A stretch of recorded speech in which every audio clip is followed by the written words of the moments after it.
I'm not a doctor, but I play one on TV. I know the problem, you've got just one policy. You do the opposite of what the Donald does. Don't know what you believe just because you got that TDS. You've tested positive. There's nothing I can do for chronic low IQ. It's TDS. Open the borders, let Mamdani pick your pocket. Let the boys beat the girls, they got that extra rocket. A theology degree from Starbucks. You declare that America sucks. You got that TDS.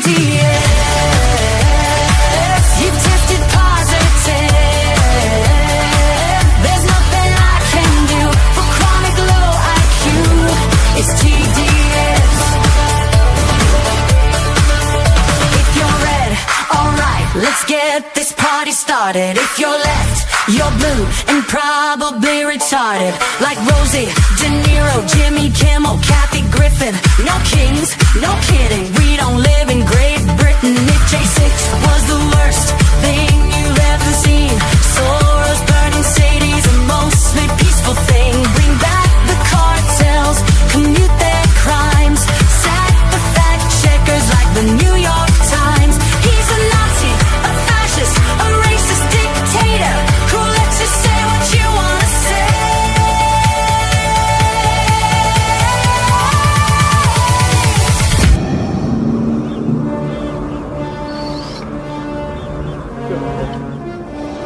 Luke, I am your daddy. You got that TDS.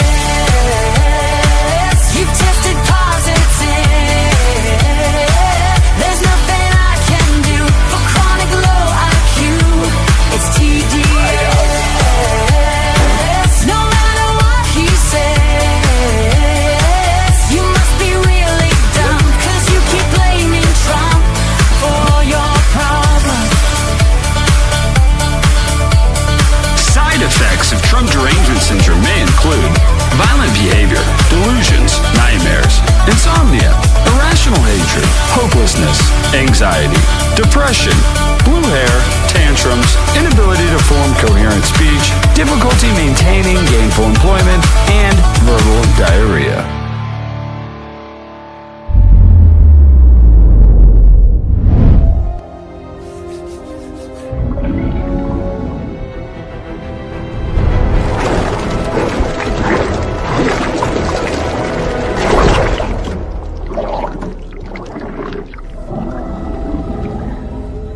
There's no cure in sight.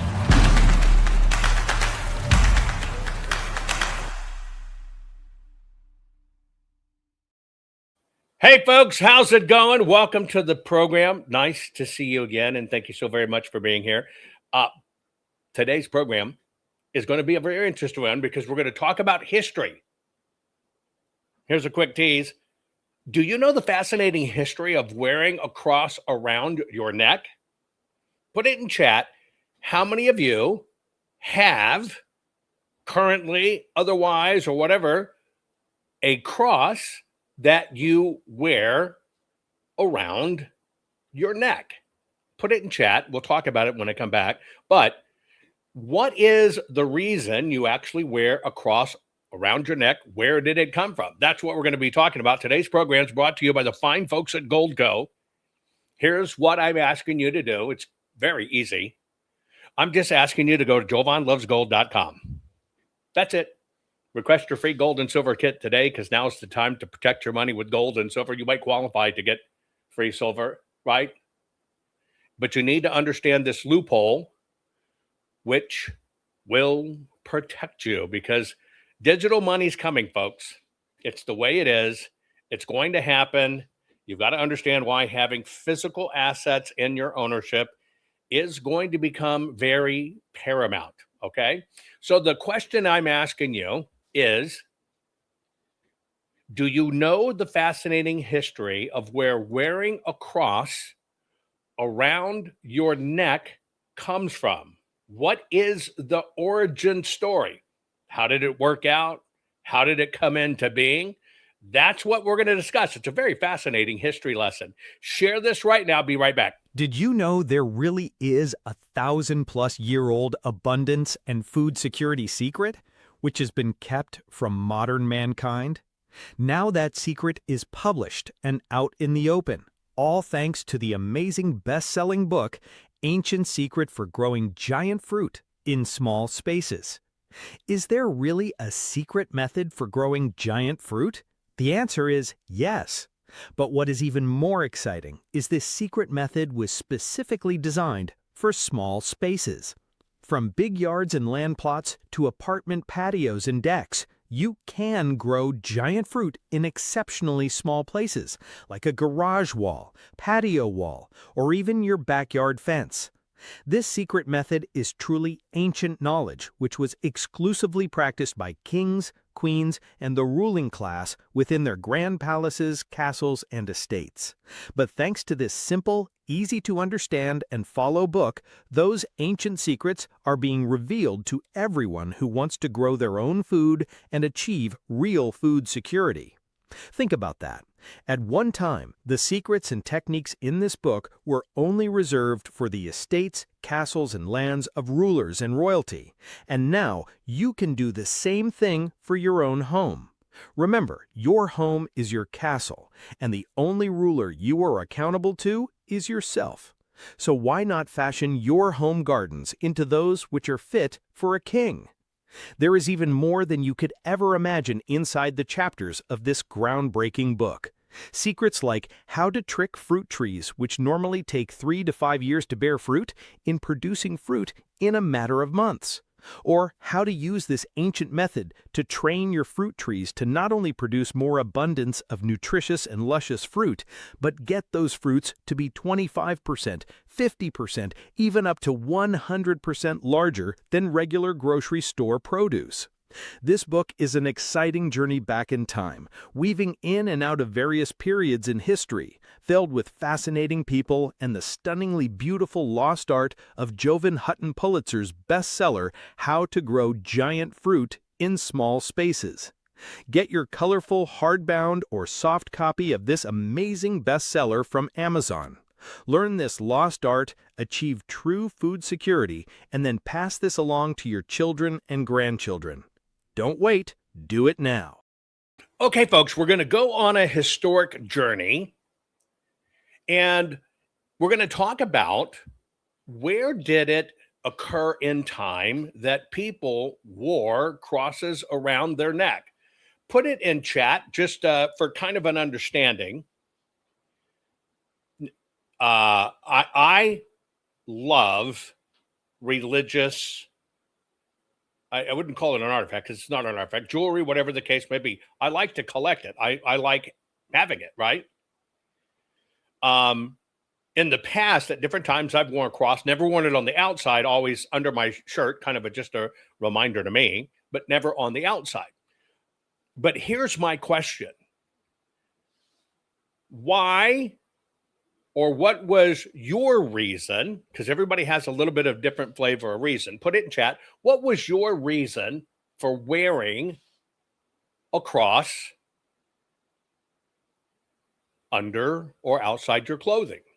I like rosaries. I think rosaries are cool. I even have Tibetan beads. I collect these things, which is olive wood and then ivory, right? I used to sit as a matter of discipline, my chain of beads is about 2 feet long, right? It's old olive wood, and it's handmade, old ivory. And I would basically, I call prayers as petitions. In other words, stuff I was struggling with. For each bead, I repeated the prayer, just kind of as a matter of discipline, right? So why do you, in your history, why do you wear a cross? What exactly does it mean to you? And do you know where all of this comes from? Do you know how it started out? Do you know the origin story? Do you know about these things? Well, that's what we're going to talk about. And I'm going to give you some very interesting history, right? From a historian's standpoint, we're going to go to Eusebius and some interesting things he wrote, but it all stems around Constantine the Great, Constantine's mother, right? This is Helena. She was the mother of the Emperor Constantine the Great. And she literally, this is true, stands for one of the most pivotal turning points in Christian history. So we're actually going to go back to the time period of about 326 to 328 AD. So this is, call it pretty close to 330 years after the crucifixion of Jesus. And so she came into her prominence when she was in her late 70s and late 80s. Okay. But she sparked a very interesting revolution. Pop quiz. If you were looking at business today, businesses, we'll get off religion for a moment and we'll get to business for a moment. What industry sector does, call it, 25 to 30 billion dollars a year in sales? A category business that does about 25, 30 billion dollars in sales. Here's kind of a list to give you a scale so you understand. This is the esports industry, competitive gaming that has grown to about a $25 billion business. The luxury watch market, we're talking high-end watch, right? Specific brands, high-end collectibles, that does about $20 billion a year. Board games or tabletop gaming, your checkers, your chess and all that, that's about a $25 billion industry. Specialty coffees, right? Not generic coffees, but specialty coffees. The more frou-frou coffees, the more exotic coffees. Like me, I'm a coffee her. I love coffee, great coffee. That does about $22 billion a year. I know some of you will love this. The cannabis, edibles, and concentrates market, that does about $22 billion a year. People that own private jet charters, called fractional ownership of private jets, that's about $25 billion a year. High-end fitness equipment, like your Precor or your whatever case may be, right? Your high-end ones, that's about a $20 billion market. Baby food, organic baby food, child nutrition, that's about a $25 billion market. Craft beer, same thing, about a $30 billion market. Luxury pet food products, not your conventional stuff, but when you buy special things for your pets. The wedding industry in the United States as well is about a $25 billion industry that's putting on weddings, getting the rings for it, etc. The solar panel industry is about a $25 billion industry. The video game peripheral business, that's about a $25 billion industry. Do you know what else is a $25 billion industry? The selling of crosses for people to wear.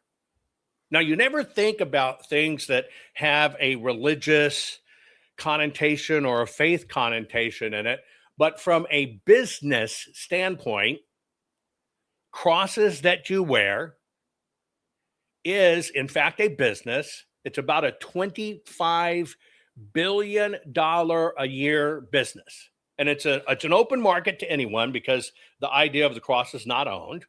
But how did it become a $25 billion a year business? You never think of it that way. How did it all come about? Let me give you a little bit of history of the woman who helped usher all this in and kind of how it began. The city of Helenopolis in ancient Bithynia was the scene of remarkable encounters and unities, where history highlights a remarkably important figure, Helena. Before she was venerated as a saint, Helena was born in a pagan context during the 3rd century, when Christianity was still beginning to expand in the Roman Empire. Her modest origin, working as an innkeeper and in charge of the stables, did not indicate the role she would play. Her qualities soon caught the attention of Constantius Chlorus, a young officer who, despite social differences, approached her. Helena became Constance's wife, and together they had a son, Constantine, whose relevance to Christian history would be decisive. Constantine was born in Naso, present-day Serbia, and was raised under the attentive care of his mother. With Constantius's political advance into the Tetrarchy, Helena was separated from her husband and son due to the demands of emperors Diocletian and Maximian, who ordered Constance to marry Maximian's stepdaughter Theodora. Separated from the family, Helena faced a period of isolation but remained resilient. Her new status did not change her way of being. On the contrary, it expanded her initiatives to support the most needy. Helena devoted herself to charitable works, helping the poor, freeing prisoners, and helping those in need, without losing the simplicity that characterized her. Her conversion to Christianity had a great impact on Constantine, who, under her influence, promulgated the Edict of Milan in 313, guaranteeing religious freedom to Christians and ending a long period of persecution. Helena began to live her faith discreetly, participating in religious ceremonies among the people. Among the highlights of her life is the pilgrimage to the Holy Land in 326, when she was about 78 years old, motivated by family issues involving Constantine. In Jerusalem, Helena ordered the construction of the basilicas of the Nativity at Bethlehem and the Ascension on the Mount of Olives. She also supervised excavations at Golgotha, the site traditionally associated with the discovery of the cross of Christ. This episode became a symbol of her devotion. During the voyage, Helen sent 3 crosses to Constantine, one of which was incorporated into the iron crown preserved in Monza Cathedral, reinforcing the idea that power should be in the service of higher principles. To this day, fragments of the cross are kept in the Basilica of the Holy Cross in Jerusalem, Rome. Helena died in 329 at the age of 80. Her legacy is recognized in both the East and the West, where she is celebrated on different dates. His image, often associated with the cross, remains a reference of faith and devotion. In Rome, his memory is preserved through the porphyry sarcophagus on display in the Vatican Museum and by the monumental statues under the dome of St. Peter's Basilica. We pray, O Saint Helena, who found the true cross of Christ, strengthen my faith and hope. I intercede to Jesus that I may be protected from every evil. Help me to carry my crosses with love and trust in God. If this video about the life of... Okay, there's a lot of videos out there. I encourage you to follow that to understand the history. So she went from, I guess you would call it a normal peasant pagan girl, married into the right family, became venerated in many ways, even to the latter part of her life, that she was canonized, became a saint. And in the Catholic Church, she is a intercedent between you, the church, God, Jesus, etc., that you pray to her. Now, that's her backstory. That's her backstory. Let me give you a little bit of the that came from it. She's known more for the son she begat.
Okay, so you notice this is the Roman Empire.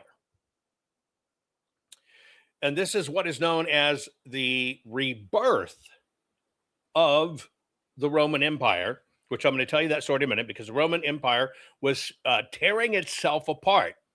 You probably notice quite a bit of this symbology that's involved, like the key row. You see that. In fact, Christians today will tell you that's satanic because they don't know what it is, or it's actually when the Roman military adopted this, it was for a very specific reason. Where we're going to go on a journey as this unfolds, we're going to go to the sepulchre. This is a church. You would know it in modern day terms. It's right on the edge of the West Bank in Israel. Kind of gives you an idea. You see it right in the center. This is a venerated site that inside the church are all kinds of interesting relics, right? And it all begins with this one woman. And what she did when she was, we'll say in her late 70s, pushing 80, she undertook what became known as the first pilgrimage to the Holy Land. She's the one that says, I got to go. Remember, she was Serbian, right? Her son was raised in a different land because of her affiliation with the Romans, what became the Holy Roman Empire. And so she wanted to undertake a journey, a pilgrimage late in her life to the Holy Land. Now, her journey is remembered as she was the one that recovered the true cross. The true cross. Basically implying the cross that Jesus was crucified upon. And so in that journey, she went to what you know historically as Golgotha to see if it could be found.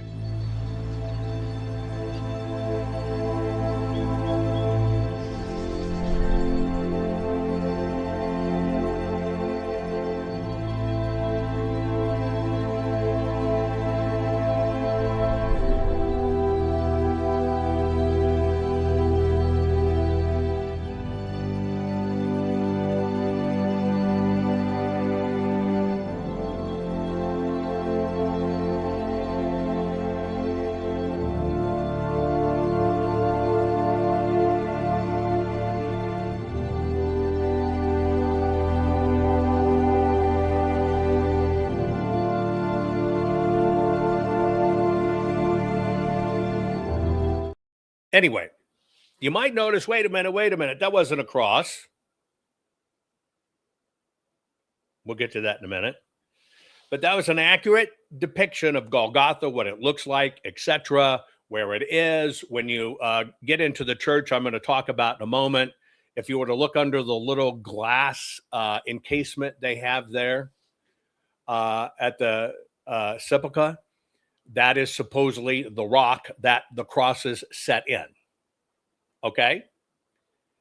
Etc. Now, people confuse it with different things. Some people say this was where Jesus was born or this or that, but it basically represents the crucifixion. So what happened is she's very devout. She's searching, which as we all should do, she's searching to the truth about her faith and why does she have it. So she went back in time to see where Jesus, the Christ, remember his name is not Jesus Christ. That's not a first and last name. It's a name and a Greek title, right? And so this journey is considered as many things, a historical fact and a pious legend or a blend of both. But what it did is it sent shockwaves through the Roman world, because through her son, it fundamentally reshaped how Christianity presented itself to the empire and to the future generations. You got to remember Constantine, if you think of him in the emperor or the popish effect, he had left what was traditionally Roman lands, and he went to what is now in Turkey and said, I got to get away from these guys and we're going to kind of clean this stuff up. That's kind of what he was known for. And at the time, pagans were battling with people of the word. There was not a word Christian. It did not exist The concept did not exist. It was just people that believed the word of God, the written words of God that came down, and the letters that explained what God was, what God expected to us, etc. Well, these people are murdering each other. And so Constantine, because he became the ruler of the Roman Empire after years and years and years and years of civil war,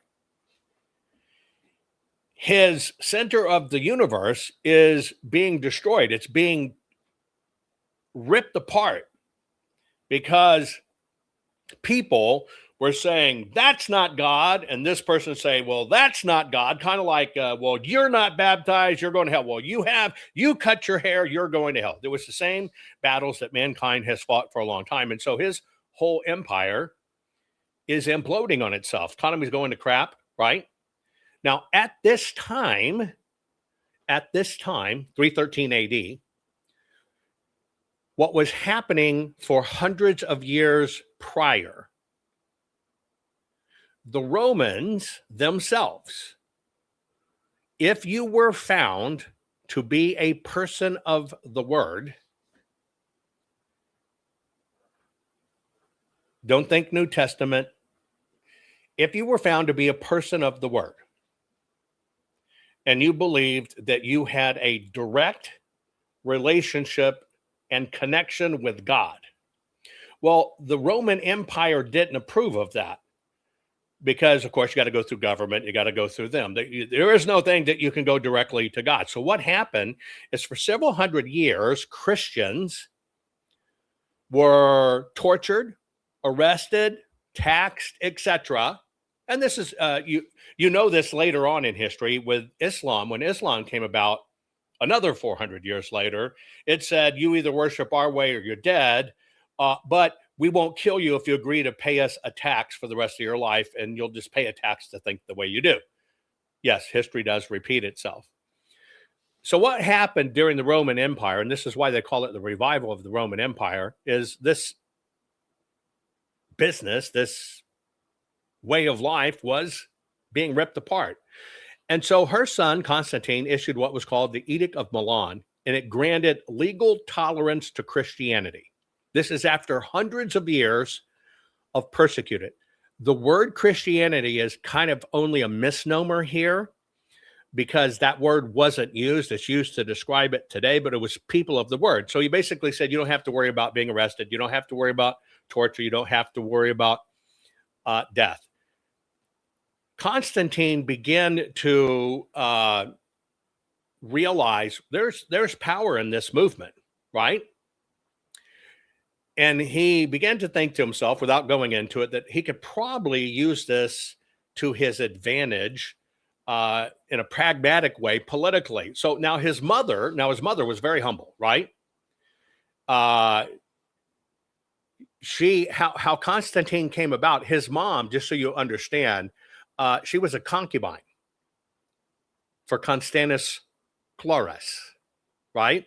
Now, he himself had basically said, there's something to this word, the people of the word. And so what happened is Constantine granted a wish and sent her on an official pilgrimage, and it carried both political weight and religious weight, very important at the time, bringing a nation together that was torn apart. And it's kind of funny when you hear in later stuff, they basically the ultimate insult the church could issue a woman is she was a harlot, she was a whore, she was this, when in fact his own mother was a concubine. So she traveled there, and all she wanted to do, but she traveled under imperial authority. She says, I want to see the places, I want to honor these places, I want to touch these places. And I got to tell you, there's something magical about standing on the exact ground where this occurred 2,000 plus years ago, right? It's just magical. You get a chance to do it. Has nothing to do with your religion, but just understanding what happened. So she wanted to go to it. So what she did, and this was a perilous journey, by the way, her to get to Jerusalem. What a small undertaking. Roads were dangerous. It was incredibly expensive. Now, the city she arrived in, Aelia Capitolina, was basically where the Romans themselves squashed the Jewish revolts of the 1st and 2nd centuries. So the Romans had already conquered this place, okay? And she's traveling under Roman protection to these cities. And she's traveling to the site of Golgotha, which I showed you. And that's what they called the place of skulls, where Jesus was crucified. And the legend goes that he was buried under rubble. It had been buried under rubble. And at the time, there was a temple built there by Emperor Hadrian. And what Emperor Hadrian, another Roman, wanted to erase the memory of the people of the word. Okay, so people of the word, absolutely forbidden, right? The only authority you have is not to a higher authority. The only authority you have is to your Roman rulers. Faith was not allowed. Well, all of this was buried under rubble. So she basically, that's why she's kind of the patron saint of archaeology. She basically went there and she began an excavation. Okay. Now, various Christian writers over time have written about this over time. God, dingy dongy. My system froze again. I hate it when that happens. Hang on. You're going to see me blip for a momentary second.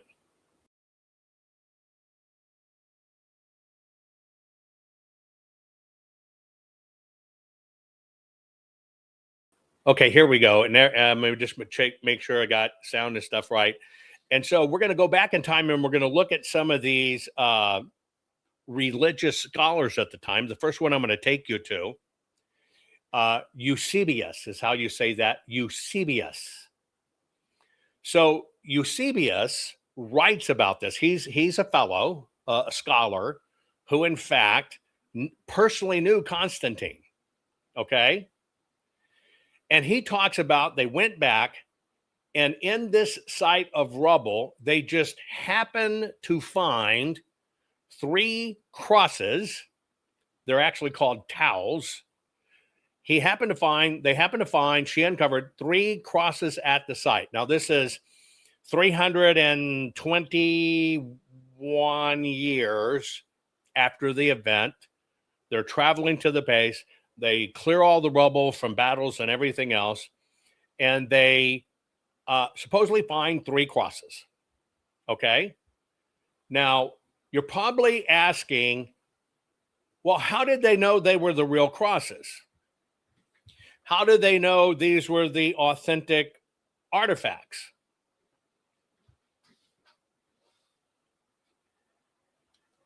Again, 320 years after the fact, she's really searching, which we're all supposed to do. Remember, the concept is ask, no, ask, knock. Because we are required by God to dig into our faith, regardless of what it is, because we have free will. So you might ask yourself, how did they know these were the exact crosses? Because this is where it all begins. How did they know that these were the exact crosses where this central character of the word that had been prophesied about was, in fact, crucified? Well, what they did is they were able to apply basically a scientific test of the day, okay? They did 2 things. They had 3 crosses. And basically, they brought forth a woman who was sick, possibly leprosy, and they made her hand touch the cross. And when she came to the 3rd cross, or whatever order it was, it never says to time, she was magically healed. And they said, wow, this must be the actual cross that Jesus was crucified on. Well, of course, there were skeptics. So what they did is, in this cross that Jesus was crucified on, which this person touched, they forced this person who was sick, this woman who was sick, to touch it. She's magically healed. But of course, there were doubters. And so the next thing they did is they went and got somebody who just died in town. And they took that person who had just died in town, they laid that person on the cross, and that person was instantly resurrected and came back to life. By the way, have any of you ever heard this story before? How they verified the cross or how they find it, right? So a woman was healed and a guy who was dead came back to life. Keep with me with the story. It's very interesting. Most people have never heard this story because it set in motion the entire history of why people have and wear crosses. This is what set everything in motion for people to have and wear crosses. Now, you're probably thinking there's a little disconnect. She died 2 years later. You know, she gets them back to her son and whatever. She dies 2 years later. You're probably wondering why she surely touched the cross. Why didn't heal her from old age? And why didn't it bring her back to life? And why didn't they use it to bring her back to life? Because nobody wants to die. I'll get to that in a moment. What I'm doing is I'm giving you the history of why people wear a cross, right, around their neck. And it all begins with Helena, and it all begins basically where she went to Golgotha, etc. So what this did was she shipped it back to her son. She shipped these crosses back. And so you can imagine the news of the day. The news of the day is, oh my God, the crosses that Jesus was crucified on, they have them. Now, what Constantine did is he basically, during the same time, he made Christianity his official religion, but he took paganism and the pantheon of gods and other people you pray to and Zeus's and all this other stuff, which is how we get Easter. It's why Jesus' birthday, they ignore it in March and they say it's Christmas. He pushed it all together. So what happened is this spreads through social whispering, word of mouth. It basically took off. And it became a viral sensation. Oh my God, the cross has been found. Oh my God, you touch the cross, you are healed. Oh my God, if somebody is dead and you lay them on it, they come back to life. And so this traveled through official dispatches, which were the social media and papers of the day. It was letters between bishops saying it. And then what happened is this interesting effect happened. People around that world at the time began to, I've got to travel to the site too. It's kind of like, I'm a Hollywood star and I'm a singer and I'm so good and I adopted a Somali baby and look at my black baby and look at me. See what a good person I am? Well, just like that kind of took off in Hollywood, everybody adopts a black baby from a foreign country and it became the thing to do to show how pious and how great you are. Well, the world wants to emulate this, okay? So people began flocking to Jerusalem. It's the place to go. You've got to go. Here it is. It became the end day, or the N-I-N, not E-N-D, the end day. You got to travel here. You got to do this. You got to go here. This is the bomb.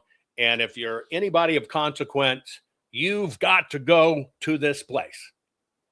Now, it sounds weird, but I'm just giving you the history. Now, there was an interesting little bit of conflict at this time because you got to understand, for 300 years prior to this event, the cross was the Roman symbol of humiliation and execution. That's why prisoners and stuff, the towel, they would brand them with the cross. It was a sign of humiliation and execution, and that you are in fact a criminal. Now, what they did is they would take any criminals, not just Christians, any criminals. You know, you stole something, you did whatever. You're put up on the cross naked and you are killed. Now, at the same time, the people of the word, remember, we don't have Christians yet, but we do in fact have people of the word. And that's what the battle was. Now, the people of the word, they did have things they in fact revered.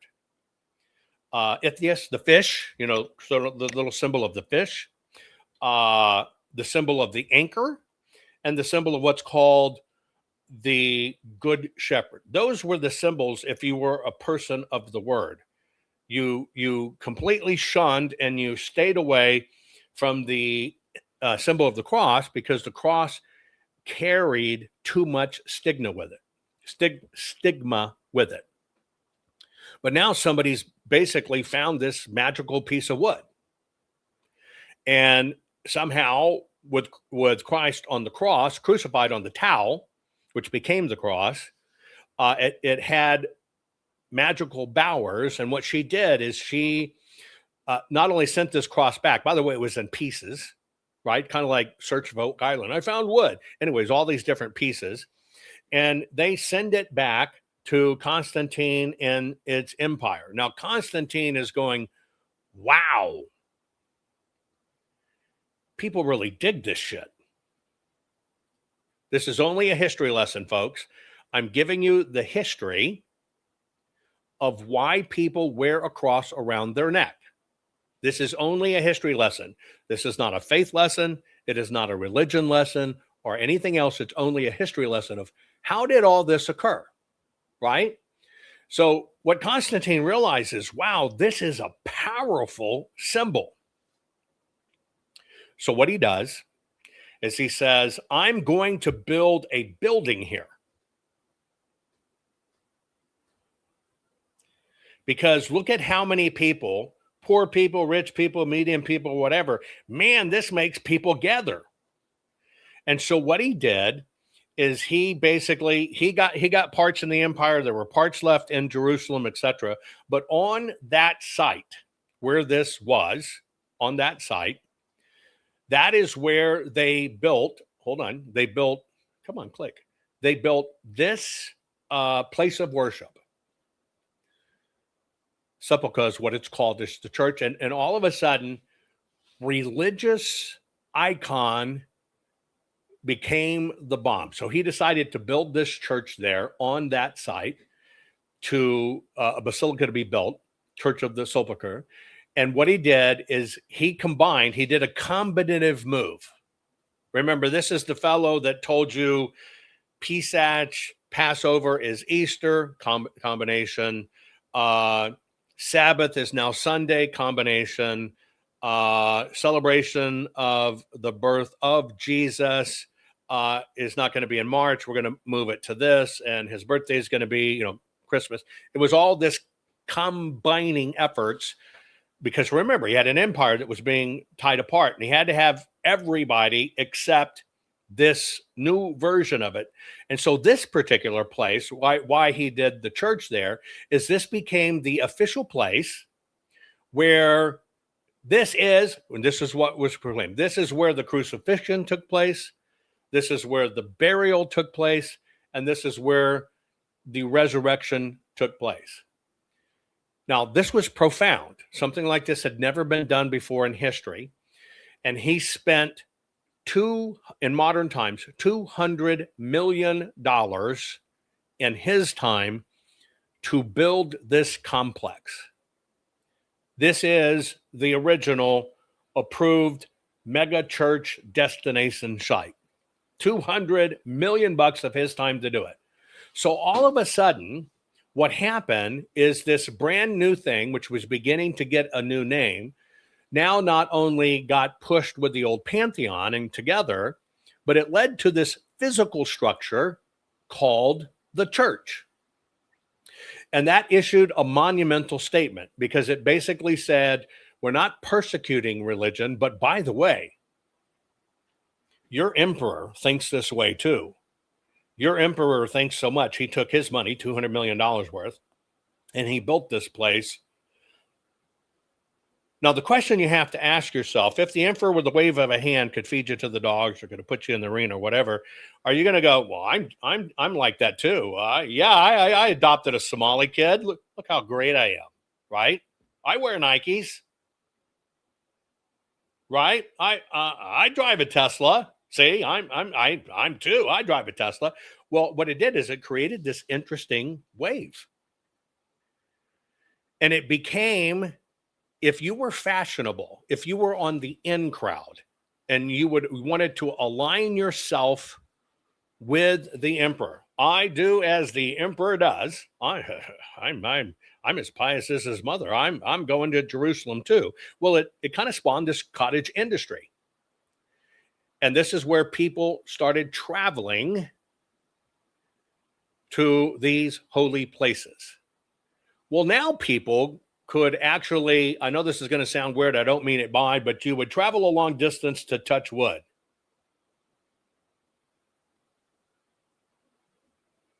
Literally.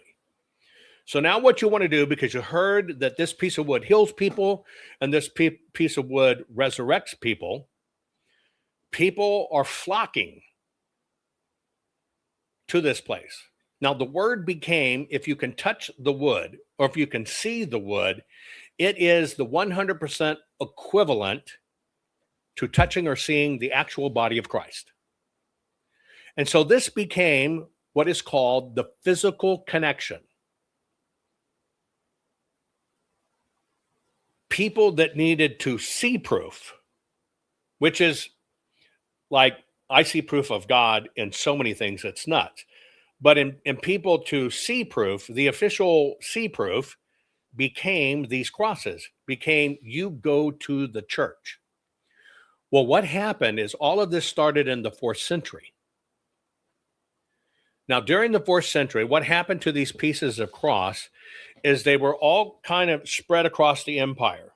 If the emperor liked you, here, I bestow upon you a piece of the cross. And so these things got sent around. They were the prized thing to collect.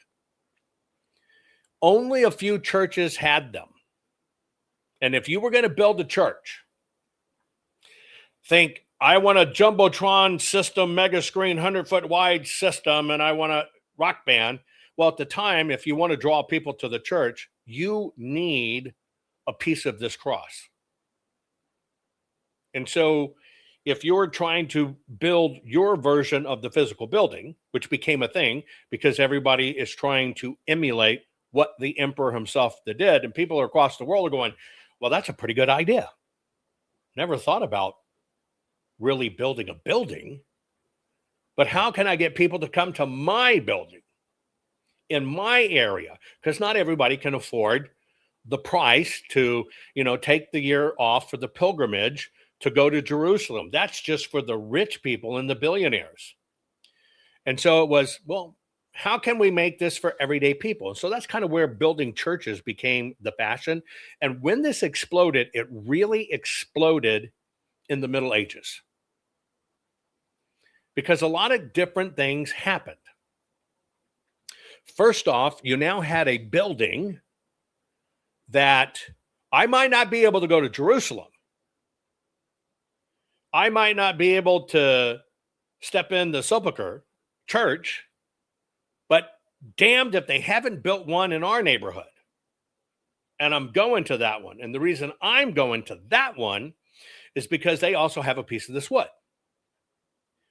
And so you had macro tourism and you had micro tourism.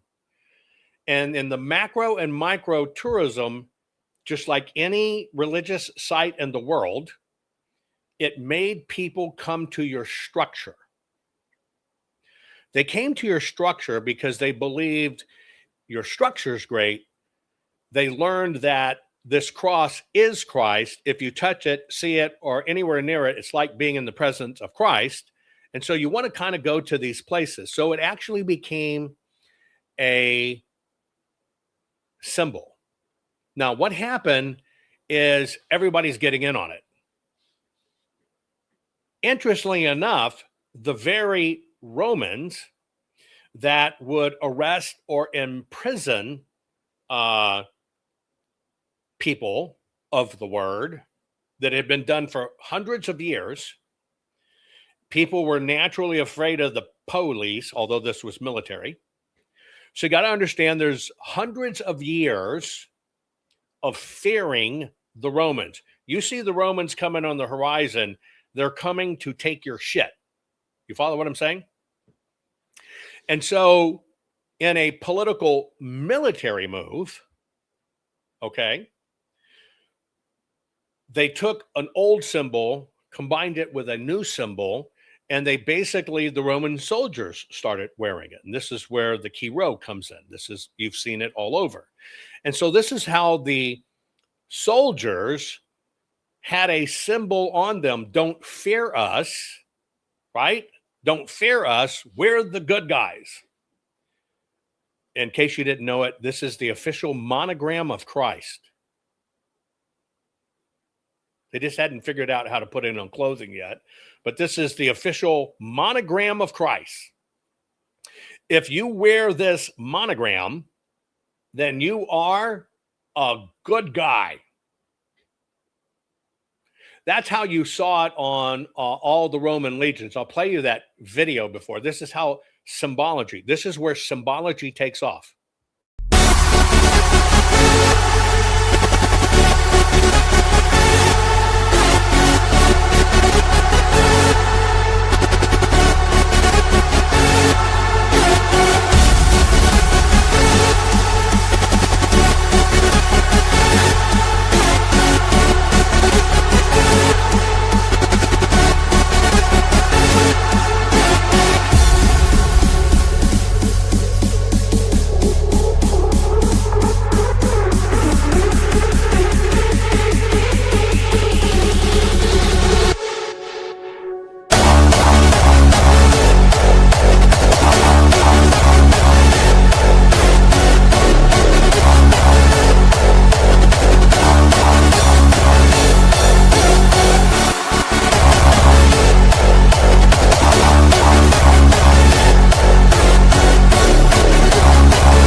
So the symbol became the symbol of strength and honor. So when you saw these guys marching on their shields or what are coming in your town, you no longer had to fear that they were going to conquer you. You just had to fear they were going to attack you. But you had no longer fear they were going to conquer you.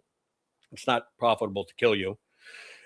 They were basically strength and honor, and it was, and by default, remember, if you had the cross, saw the cross, touched the cross was Jesus. It was like being in Jesus' presence. Even looking upon it was identical to looking upon Jesus. So you didn't see armies marching toward you. You saw God marching toward you. Here's what I'm covering, by the way. The city of Helenopolis in ancient Bithynia was the scene of remarkable encounters and unities, where history highlights a remarkably important figure, Helena. Before she was venerated as a saint, Helena was born in a pagan context during the 3rd century, when Christianity was still beginning to expand in the Roman Empire. Her modest origin, working as an innkeeper and in charge of the stables, did not indicate the role she would play. Her qualities soon caught the attention of Constantius Chlorus, a young officer who, despite social differences, approached her. Helena became Constance's wife, and together they had a son, Constantine, whose relevance to Christian history would be decisive. Constantine was born in Naso, present-day Serbia, and was raised under the attentive care of his mother. With Constantius's political advance into the Tetrarchy, Helena was separated from her husband and son due to the demands of emperors Diocletian and Maximian, who ordered Constance to marry Maximian's stepdaughter Theodora. Separated from the family, Helena faced a period of isolation but remained resilient. Her new status did not change her way of being. On the contrary, it expanded her initiatives to support the most needy. Helena devoted herself to charitable works, helping the poor, freeing prisoners, and helping those in need, without losing the simplicity that characterized her. Her conversion to Christianity had a great impact on Constantine, who, under her influence, promulgated the Edict of Milan in 313, guaranteeing religious freedom to Christians and ending a long period of persecution. Helena began to live her faith discreetly, participating in religious ceremonies among the people. Among the highlights of her life is the pilgrimage to the Holy Land in 326, when she was about 78 years old, motivated by family issues involving Constantine. In Jerusalem, Helena ordered the construction of the basilicas of the Nativity at Bethlehem and the Ascension on the Mount of Olives. She also supervised excavations at Golgotha, the site traditionally associated with the discovery of the cross of Christ. This episode became a symbol of her devotion. During the voyage, Helen sent 3 crosses to Constantine, one of which was incorporated into the iron crown preserved in Monza Cathedral, reinforcing the idea that power should be in the service of higher principles. To this day, fragments of the cross are kept in the Basilica of the Holy Cross in Jerusalem, Rome. Helena died in 329 at the age of 80.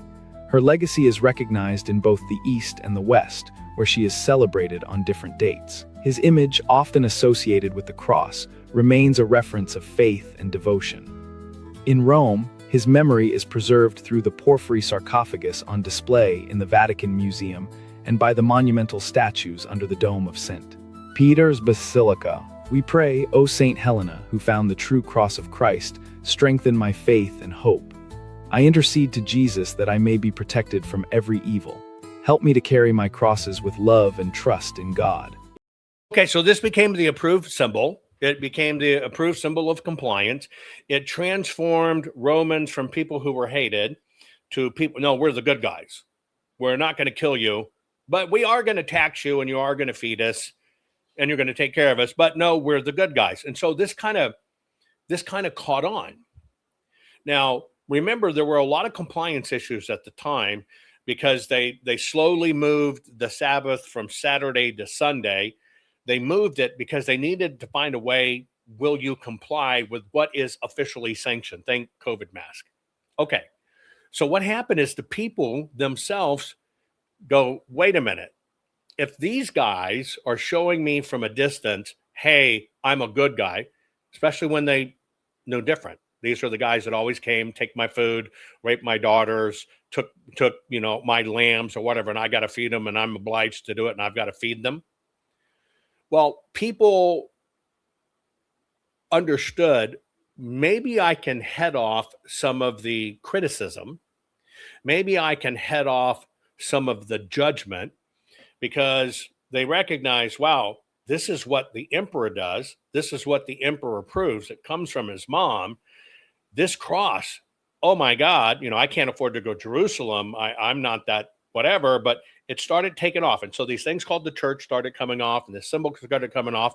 And by the way, if you think you can touch the cross and it's going to heal you and it resurrects the dead, damn toot sweet, you're going to do it, but you couldn't afford to go to Jerusalem. So on the local level, what happened is people started symbolizing back. Hey, like maybe when you were junior high school, I wear Izods. I wear Ralph Lauren. You can kind of see this in our era, how this takes off. And so I drive a Tesla. I drive a Hummer. It was actually the form of the time of social signaling. And that, in fact, you could symbol to the world, I'm one of the good guys. So what it did is it moved this faith of the word, which at the time was very devout to the word and had nothing in between it.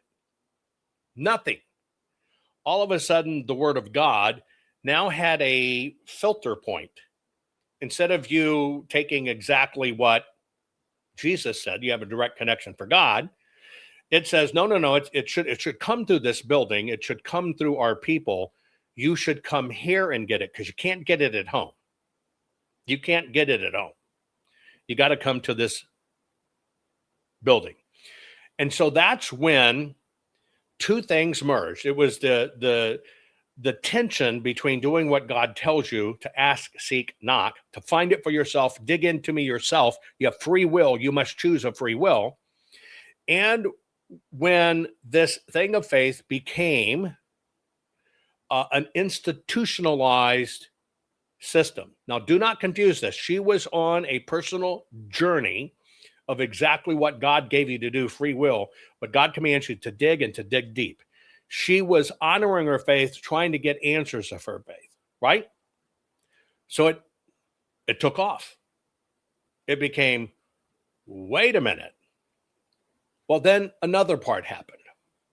When people started flocking to Jerusalem, and then people started understanding that, well, if they've got a piece of the cross, and the cross is actually Jesus, and if I can even look upon it, it's identical to me being the presence of Jesus, but it's housed in this building. What happened is this really interesting merge happened where you take the relic, you get a piece of control over it, you house it in the building, and people will come to your building. I would use a modern secular one. Say Taylor Swift will be appearing this evening. Come here. So the emperors asked for favors to get pieces of the cross. The various other sub-emperors of the sub-emperors of the sub-emperors. And then the bishops began to ask for favors to get a piece of the cross. Well, the church realized that's now the physical building. Wow, these buildings are expensive. Constantine just dropped $200 million. We can't do that, but we can build our own version. But how the fuck do we pay for it? This is where it begins. We'll pay for it because the people want to pay an entrance fee to come in. And by the way, they will buy these symbols. We'll make them. It's like my cross with your pillow for $250. You too can wear your cross on the outside of your shirt. Well, this is where it all began. And it began to be the status symbol, the entry fee that is, like I told you today, a $25 billion industry just in the making, the selling, and the marketing of the symbol of the cross. Now, you know, that's the backstory of all of this. Okay, this is how the phenomenon occurred. This is how the whole religious relics business began. People started, bishops or whatever, well, I'm going to go to Golgotha. I'm going to see what I can find in the Holy Land. Well, when they went to the site, again, where the crosses were supposedly found, magically, after 1,200 years, something like that, we'll just call it 500 years, doesn't matter, somebody found the actual crown of thorns that was put on Christ's head. Yes, it survived all this time in the rubble. And so this was, oh my God, look at what we found, which, by the way, Napoleon Bonaparte, was it Napoleon, bought for $50 million at the time? Anyway, the church, which is now a building, this is why, you have faith, which is what God gave you, which is free will. Then you have religion. Religion is your brand that you identify with. I am not a Converse guy. I'm a fucking Nike guy. I'm not going to be associated with the Converse. I don't like those. Those are cheap. I'm a higher end. I'm Nikes. I'm Air Jordana Jesus. I am not Converse track shoes. You follow what I'm saying? So all of this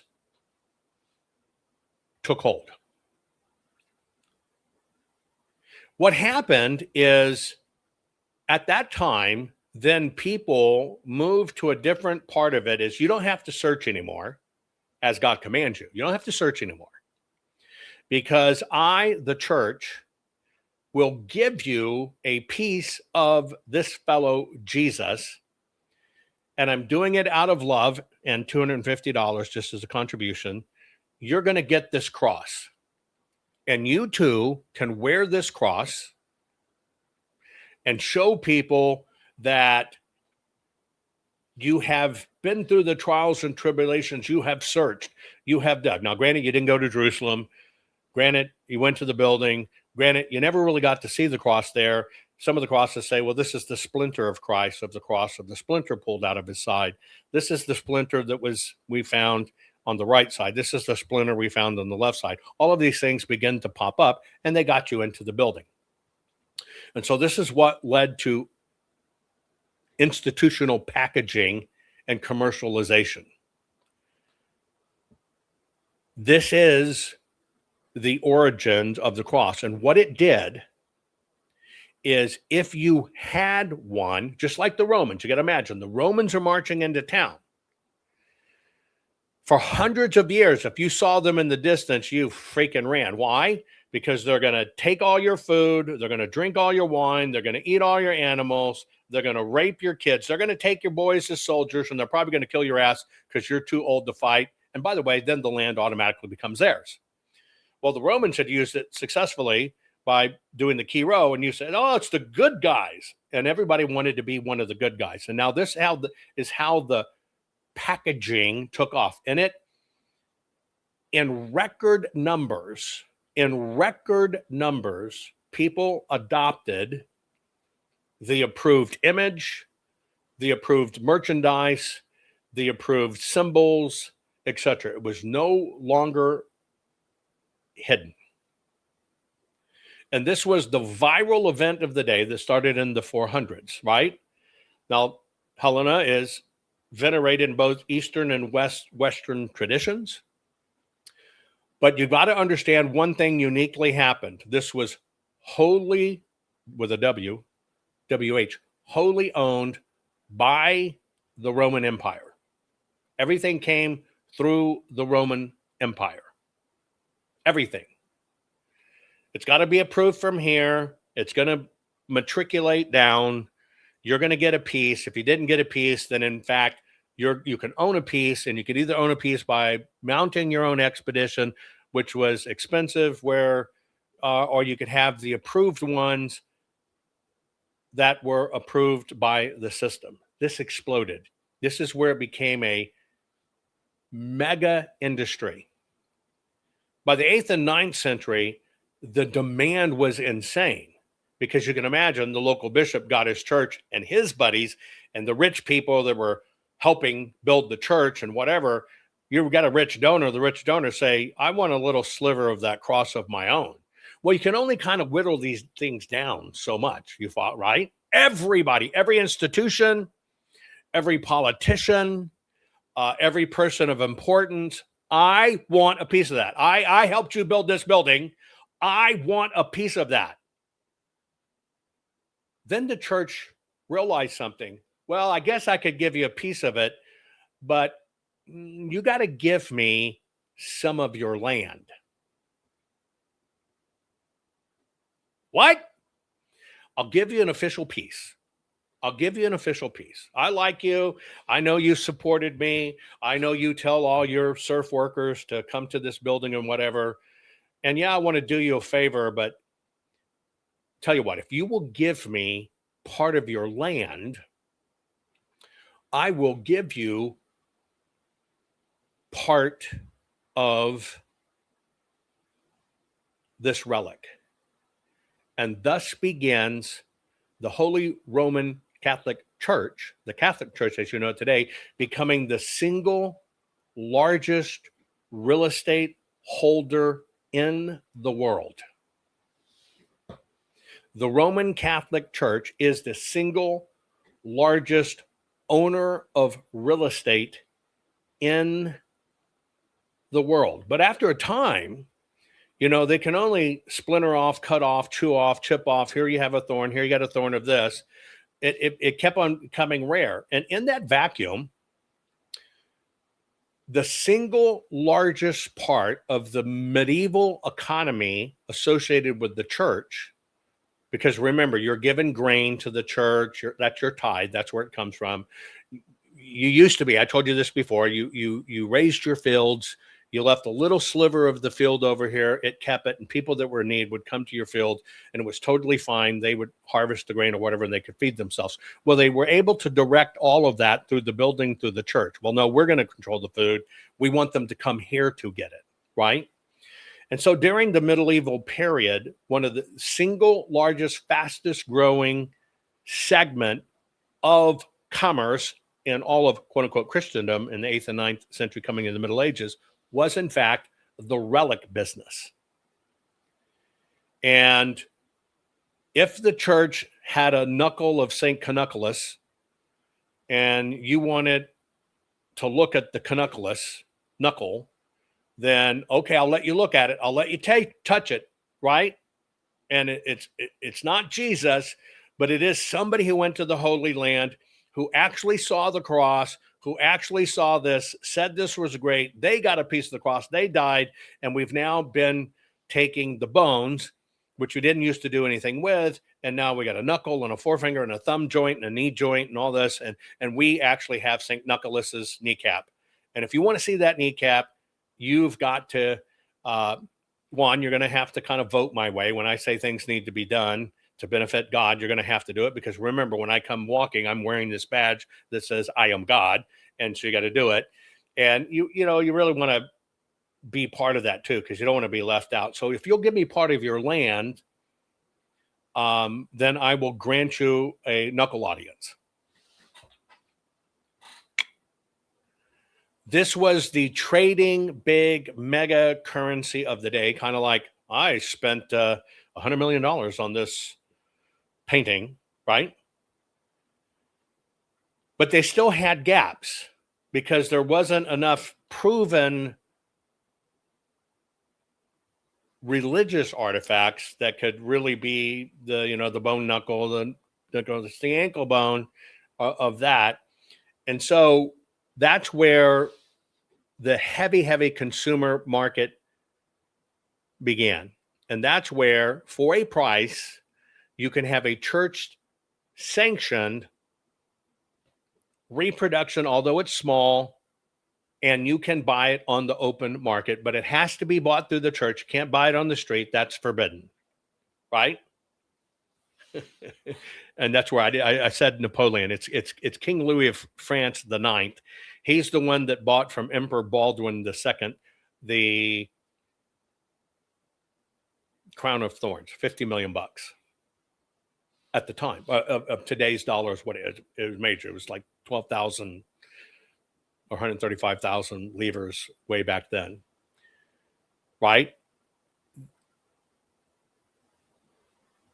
So began a market selling the bones of saints. Now remember, here's what happened. It starts with the cross.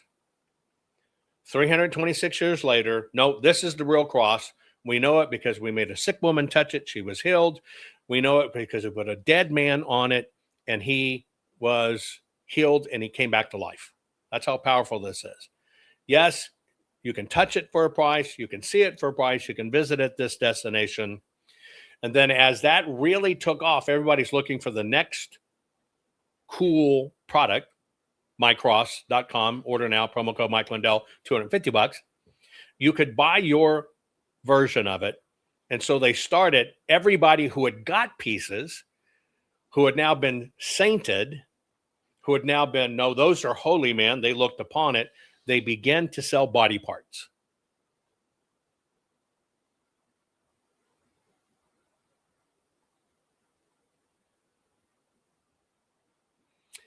One of the ones that did it was Thomas Becket at Canterbury, right? He was enshrined at Thomas Becket in Canterbury, and it was in 1170. Pilgrims that went there to honor, I've seen this as holy, basically that's where they started leaving silver and gold. And this became rampant, right? Rampant. Now, most people turn a blind eye to it. You don't question your faith. You don't question God. I'm a man of God. How dare you question me? I'm a Christian. What are you doing questioning me? I'm a pastor. Don't you question me? Well, the church kind of turned a blind eye to it because the church got part of it, etc. And even in the 13th century, in 1204, this was part of sacking the churches in Constantinople, because they wanted to get it. They wanted to own that cross that was still left there, and they wanted to divide it up. A single sliver could turn you into a rock star. If you could somehow get an authorized single splinter, you could do it. Now, wealthy patrons began to give loans to the church based on these relics. If you want this relic, I will give you a loan, but you're going to pledge your lands to me to pay off your loan. Of course, a lot of these couldn't pay their loans, and the church got the money. These even became diplomatic trading chips. This is how this whole economy started. Now, I ask you a very simple question. Why do you wear a cross on your neck?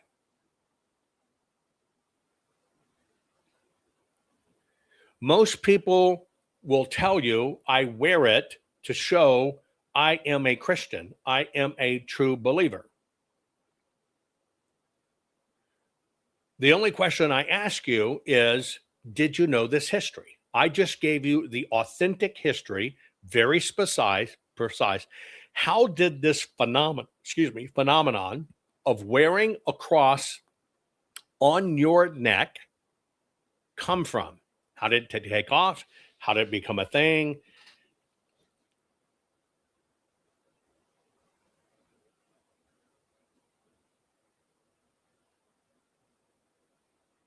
It literally, even though in Christianity they'll tell you that's an idol, that's a talisman. We don't do talismans in Christianity.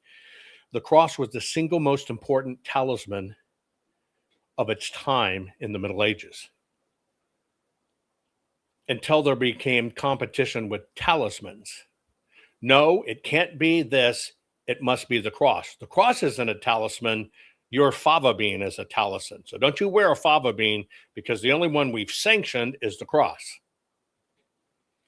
Quick question. And it's a contradiction. Now, these contradictions aren't talked about because Helene went and retrieved the cross. But in case you didn't catch it, for some reason, it didn't heal her. It didn't bring Helene or Constantine or any of them back from the dead. They had it. Every bishop or whatever, a priest that was allowed to touch it, none of those came back from the dead. So what does that mean? Well, the way they theologically explain it was that was a one-off, just to prove it was the real one. God only did it once. It was a one-off. But yet, there's 3 or 4 different stories of a person raised from the dead and or touch it and healing. And the popes and the bishops and everybody that also died from diseases, because they were mere humans and they handled these things. Why didn't it heal them? Because, well, that was only a one-off. That was only it. But it is what identifies the one true cross. These are the things from a theology basis are discussed, never mentioned. You can't talk about them in the open, or they'll call you a name. Heretic, Jew, you must be transphobic. You must be crossphobic. The only reason I share this is you need to understand the difference between what Jesus actually said and was crucified for, saying you have a direct connection to God. You need nobody else. You don't need these buildings. You don't need these labels. You don't need to bring your shit to them. But it became corralled. And similar to the pandemic, are you complying? A lot of this became compliance. And this is the difference between Catholic Church, where they'll give you one lesson, or Roman Catholicism, where they'll give you a different lesson. And you must understand, politics and religion are 100% the same thing.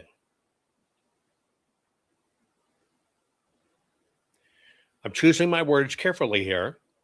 There is faith, which God gave you, which is 100% free will.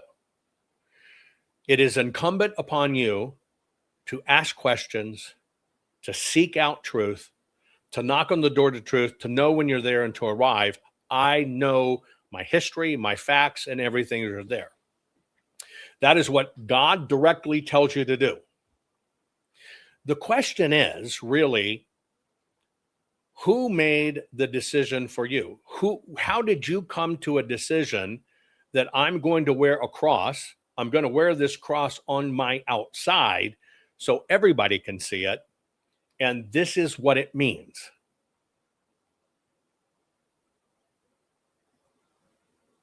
Just a question. It is incumbent upon us to dig, to understand, and to know.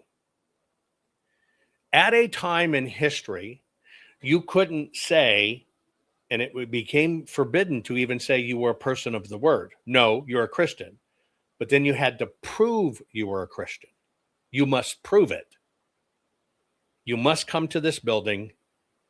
If you want the official sanctioned license NFL merchandise, here it is. It can only be here. But you can't just say you believe in God and have a relationship with God, and you're based on the word, unless you do it this way. This filtering has happened tremendous amount of times throughout history. And that's why I always tell you, you have a directive from God throughout history in the word that you are to have a direct relationship with him, to seek him, to know, and to understand. This is not a message about faith. This is a message about what brand did you adopt? Why did you adopt that brand? Why do you think Nike Air Jordans are going to make you jump higher and score more versus the Converse? Now you go back and realize how many times we've been influenced by who wears what and who is the wearer of what.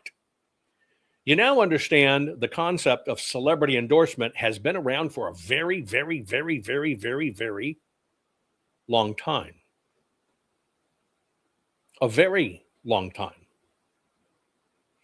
The cross, at its most simplest meaning, is I am following what the emperor said we must do, therefore I am complying. Don't bugger me. But what have you been told?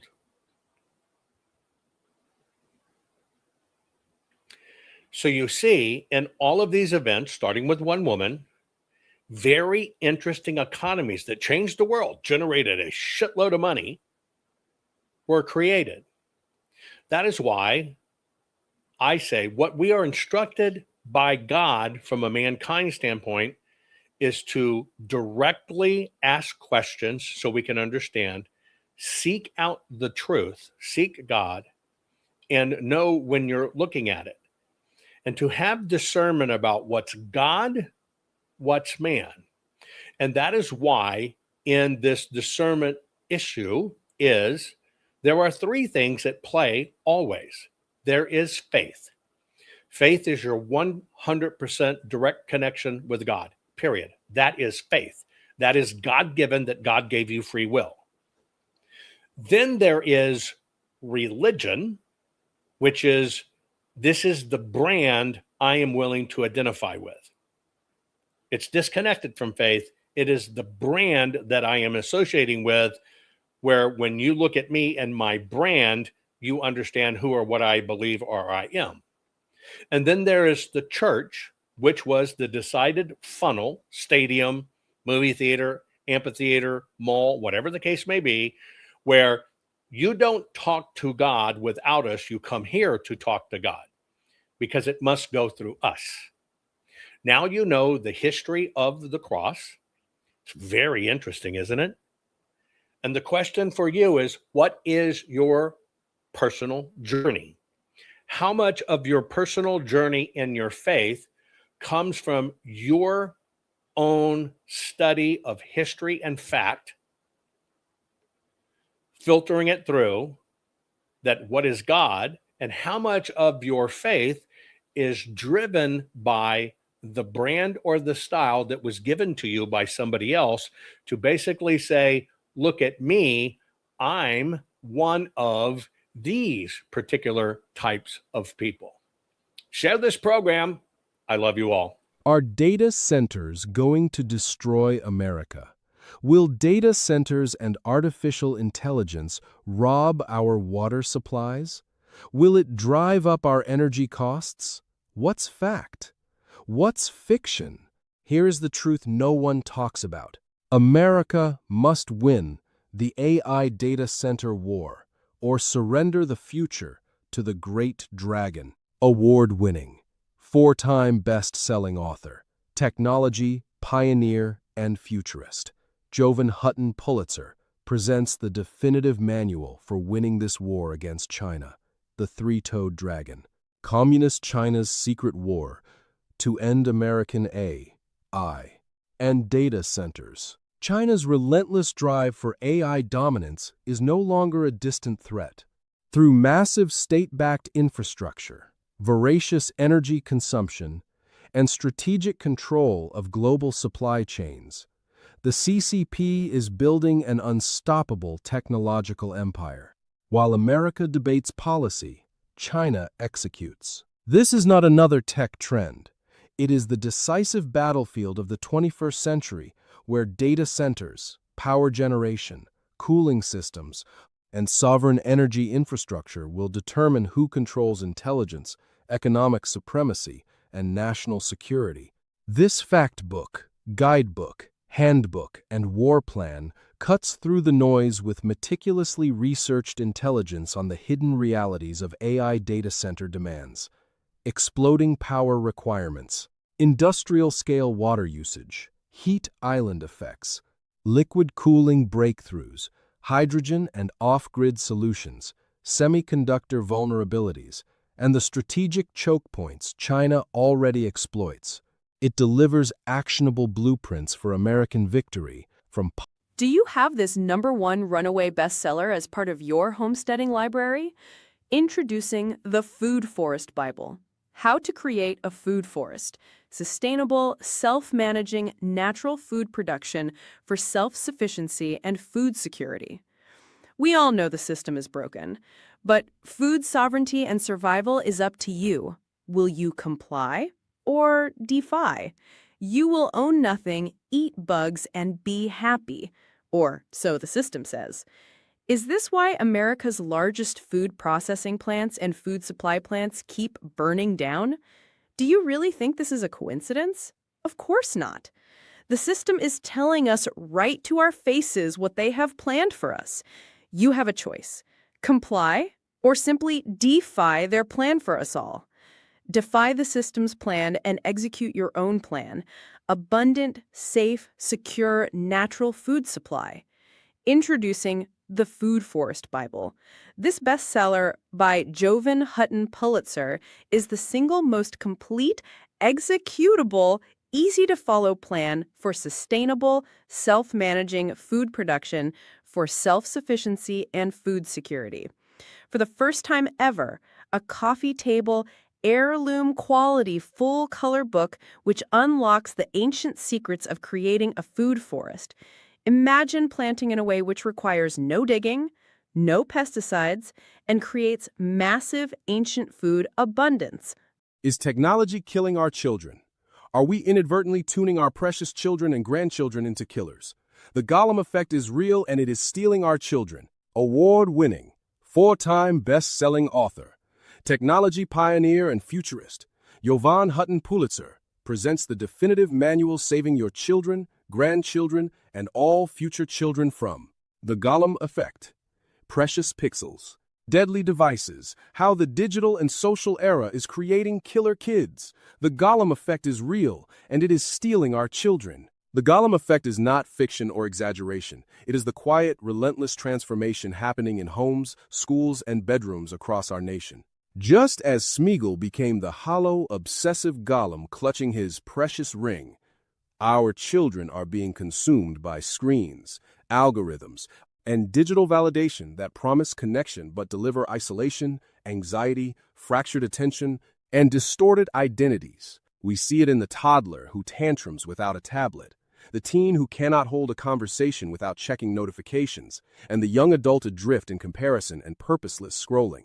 As parents and as a nation, we must name this enemy clearly. It is not neutral technology. It is a powerful force engineered for addiction that preys on developing brains, eroding the very qualities our children need most. Deep focus, real relationships, resilience, creativity, and a secure sense of self. Ignoring it or downplaying it has already cost us dearly. Our most precious commodity, our children, our future, is at stake, and the time for complacency is over. We must know the enemy in this battle and be willing to face them head-on. To win this battle, we must first know the enemy, and then face it with courage and strategy. The Gollum effect thrives on convenience, normalization, and profit-driven design that exploits boredom, fear of missing out, and the human need for connection. It hollows out childhood through endless stimulation while starving young minds of unstructured play, nature, hands-on mastery, and undivided attention from loving adults. Facing it means rejecting the lie that everyone is doing it or that screens are harmless entertainment. It requires intentional action, delaying personal devices, creating tech-free zones and rhythms, prioritizing outdoor adventures and real-world skills, teaching critical thinking about algorithms and comparison, and modeling presence ourselves. Parents, educators, extended family, faith communities, and mental health professionals all have vital roles. The good news is that practical, proven strategies exist, from family media audits and screen-free weeks to rich offline learning, spiritual formation, and accountability partnerships. We do not have to fight alone. When we name the threat and choose presence over convenience, we begin reclaiming the minds and hearts of our children. We can win this battle and save our future, but you must have a solid knowledge base and the tools needed to win. We can win this battle, and we must, for the sake of our children and the soul of our nation. Every family that implements device curfews and real-world adventures, every classroom that goes phone-free during learning, every faith community that forms identity in something eternal, and every young person who chooses accountability and purpose strikes a blow against the Gollum effect. Victory looks like children who play creatively for hours, teens who build deep friendships and meaningful skills offline, and young adults who enter life with focus, resilience, and hope. It looks like families eating together undistracted, laughing, and truly knowing one another. The battle is winnable because human beings were made for more than pixels. We were made for wonder, relationship, creation, and contribution. Our children are worth every uncomfortable choice, every boundary, and every redirected hour. Let this be our rallying cry. We see the enemy, we know how to fight it, and we will not surrender the minds and futures of our most precious gift. Together, as parents and as people, we can break the hold of the Gollum effect and raise a generation that is truly free, present, purposeful, and full of life. Available on Amazon, hardbound, paperback, and ebook. Order now. The time to act is now. Our children are counting on us.